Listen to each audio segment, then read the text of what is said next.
काय झालं? बाबा म्हणतात अगं काही झालेलं नाही. मग तुम्ही खाटेवर कळ का फेरत आहात वारंवार? तेव्हा आईच्या लक्षात आलं, बाबाच्या डोळ्यात अश्रू आले आणि बाबा आईला म्हणतो अगं माझ्या छात्यामध्ये थोडे दुःख आहे. तेव्हा आई वाराणसीनं रमेश भाऊ ठुबरीकर याला बोलावलं, सांगितलं अरे रमेश बाबाच्या छात्यामध्ये दुःख आहे रे, म्हणून तू बाबाला घेऊन हॉस्पिटलला चालला जा.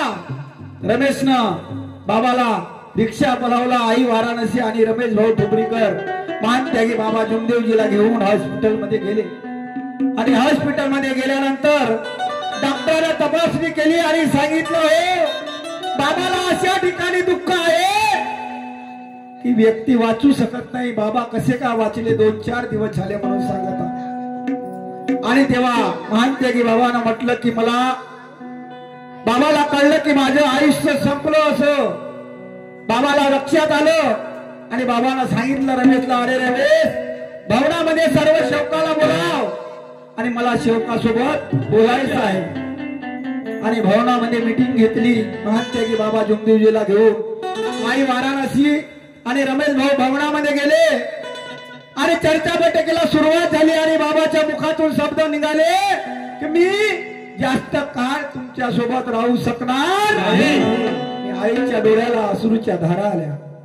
आई रडायला लागली की बाबाच्या मुखातून हे शब्द का आले. आणि तेव्हा वाराणसी आई काय म्हणू लागले,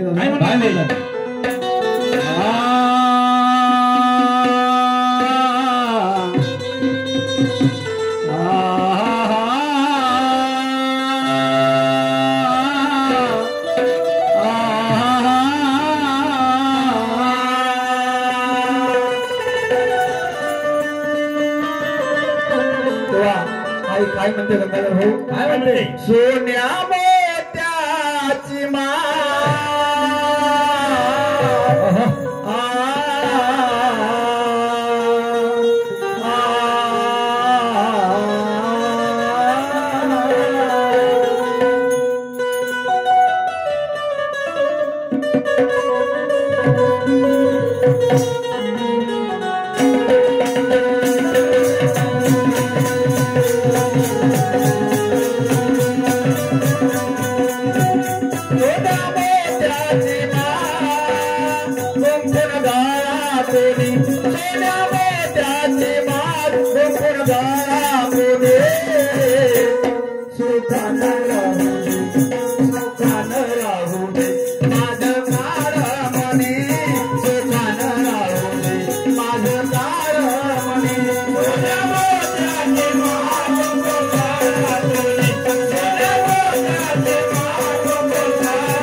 परमेश्वराला विनंती करू लागली, भगवंता माझ्या पती परमेश्वर माझे महात्यागी बाबा जुमदेवजीच्या मुखातून शब्द निघाले, तुम्ही जास्त काळ वाचू शकणार नाही, पण माझ्या साऱ्या मनाची लाज परमेश्वरा तुम्हाला राखायची आहे. आईनं विनवणी केली, चर्चा संपली, घराकडे गेली. मनोज दादाला फोन गेला नागपूरवरून रमेश भाऊनी की अरे मनोज लवकर ये, बाबाची प्रकृती खूप नाजूक आहे.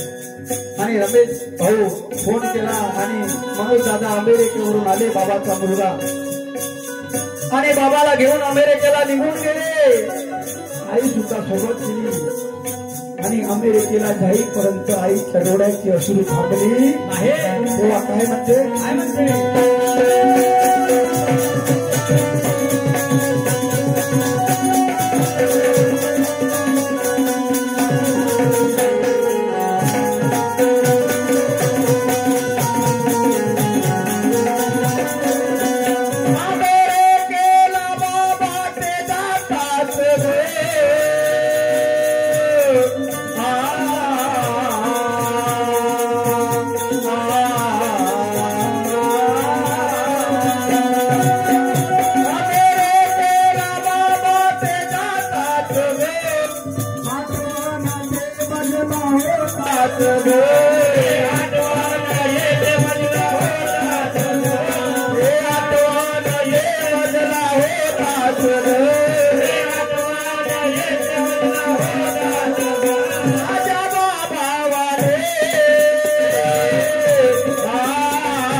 नको रे सुखानं राहू दे सुखानं राहू दे माझं काळमणी सुखानं राहू दे माझं काळमणी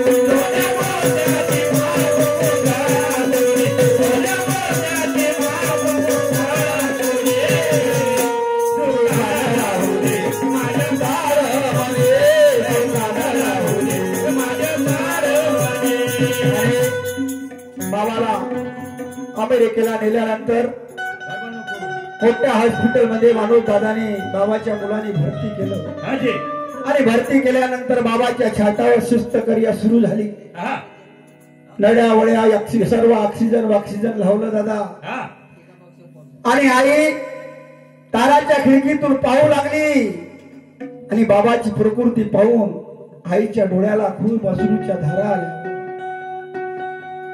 माझे बाबा जर सोडून गेले तर मी काय करणार अरे जोपर्यंत माझा पती परमेश्वर आहे तोपर्यंत माझी शोभा आहे जोपर्यंत पती परमेश्वर आहे तोपर्यंत तुमची शोभा आहे कपाळी कुंकू आहे गड्यामध्ये मंगळसूत्र आहे हातामध्ये बांगड्या आहे कोणाची निशाणी आईला वाटलं जर माझा पती परमेश्वर माझा भगवंत मला सोडून गेला तर मी काय करीन परमेश्वरा म्हणून त्या हॉस्पिटल मध्ये आईने परमेश्वराला हात जोडले विनवणी केली भगवंताला परमेश्वरा मी राहून काय करणार म्हणून आई काय म्हणतो दादा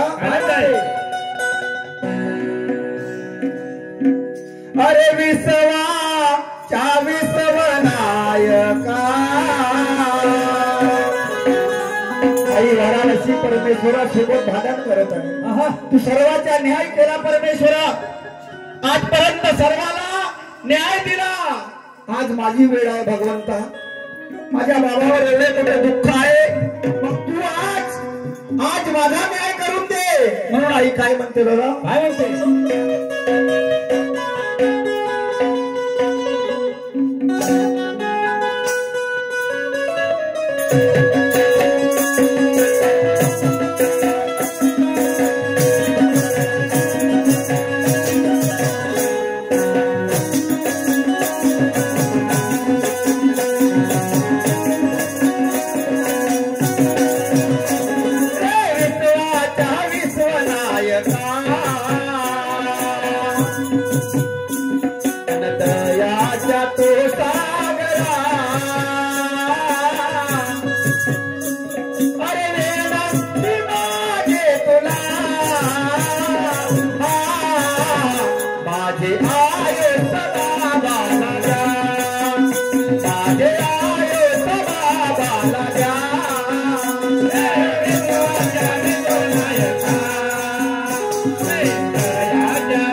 परमेश्वराला विनंती करते बाबा माझे जेवढे आयुष्य आहे तेवढे आयुष्य माझे बाबाला द्या आणि बाबाचे आयुष्य मला द्या सांगा दादा ह्या कलियुगात आहे का अशी एखाद्याची पत्नी माझी पत्नी नाही दादा आमच्या गंगाधर भाऊची पत्नी तशी आपले आयुष्य कोणीच देत नाही सर्वांना सर्वांच्या जीवनाचा लोभ आहे देईल का हा कलियुगात सतयुगात तिला आयुष्य सतयुगामध्ये सती ठरल्या पण कलियुगात आमची वाराणसी आई सती ठरली कलियुगात आपल्या वाराणसी आईनं काय केलं आपलं आयुष्य बाबाला दिलं म्हणून आईला प्रणाम करायचा नमस्कार करायचा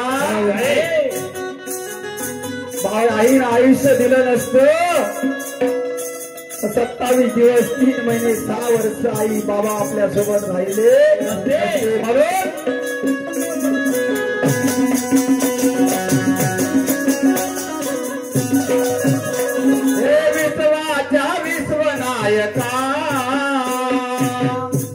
नसेवकाच्या ह्या कल्याणा विनंती माझे तुला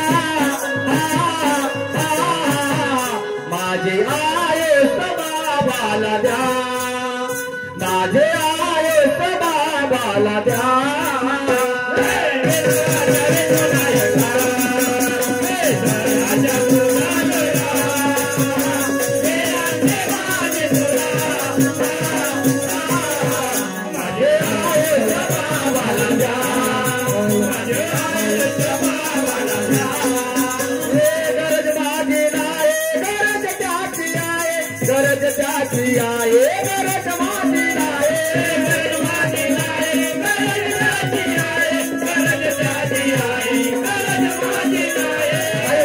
परमेश्वराला म्हणतो आहे, परमेश्वरा माझी गरज नाही आहे, माझ्या बाबांची गरज आहे. कारण माझे बाबा महान त्यागी आहे आणि माझे बाबा जर जास्त दिवस राहते तर शेवकाचं कल्याण होईल, शेवकाला मार्गदर्शन ऐकायला मिळेल. म्हणून आई काय म्हणते,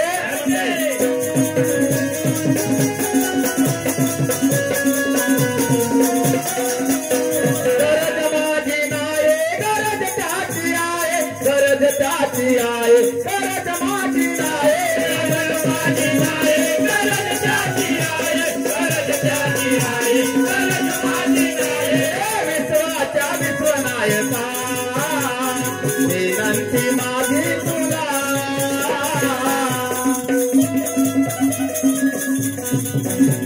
हे विश्वाच्या विश्वनायका विनंती माझी तुला.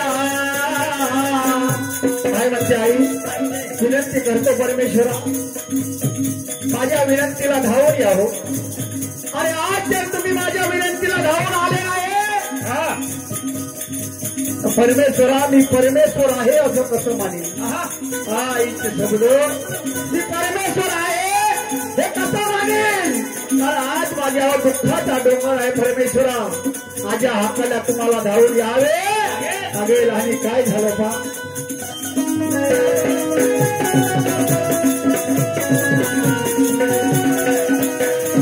गरज माझी नाही, गरज त्याची आहे, गरज त्याची आहे, गरज माझी आहे, गरज माझी नाही, गरज त्याची आहे, गरज त्याची आहे, गरज माझी आहे. म्हणून आईनं परमेश्वराला विनवणी केली आणि विनवणी केल्यानंतर आई टेबलावर जाऊन बसली, धडा रडू लागले.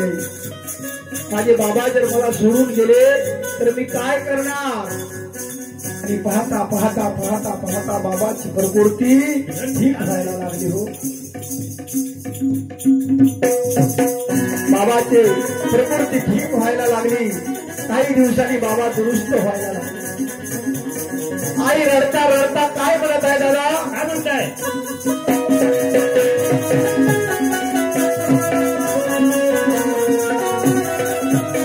हे बाबा जिंदगी बाई अवतारे भगवता प्राप्ती केली यादवरे, भगवता प्राप्ती केली यादवरे, भगवता प्राप्ती केली यादवरे. हे बाबा जिंदगी बाई अवतारे भगवता प्राप्ती केली यादवरे, जिंदगी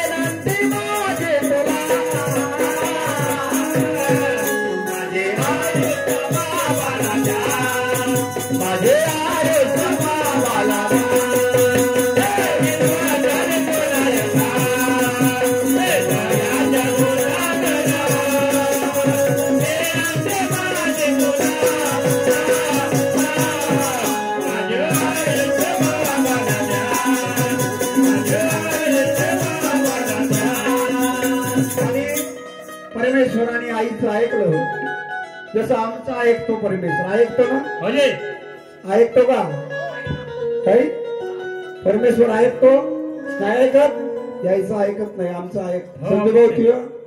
ऐकते बाबा चरण भाऊ, परमेश्वर ऐकते ना, परमेश्वर ऐकते. म्हणून एकाचे 21 झाले, लाख सेवक झाले. आणि परमेश्वरानं जर सेवकाचं ऐकलं नसतं तर झालेले सेवकही गायब झाले आहे का नाही? पण आता सेवक कशा मागा लागले दादा? बाबांनी हाड मास शिजवलं, बाबांनी त्याग केला, बाबांनी परपंचाचा विचार न करता परमेश्वराची प्राप्ती केली. आम्ही सेवकांना काय केलं गंगाधर भाऊ? काय केलं? एकाचे दोन तुकडे केले गा. सत्य गोष्ट आहे का खोटी गोष्ट आहे? सत्य आहे. सत्य आहे. बोलत असेल तर बंद करतो.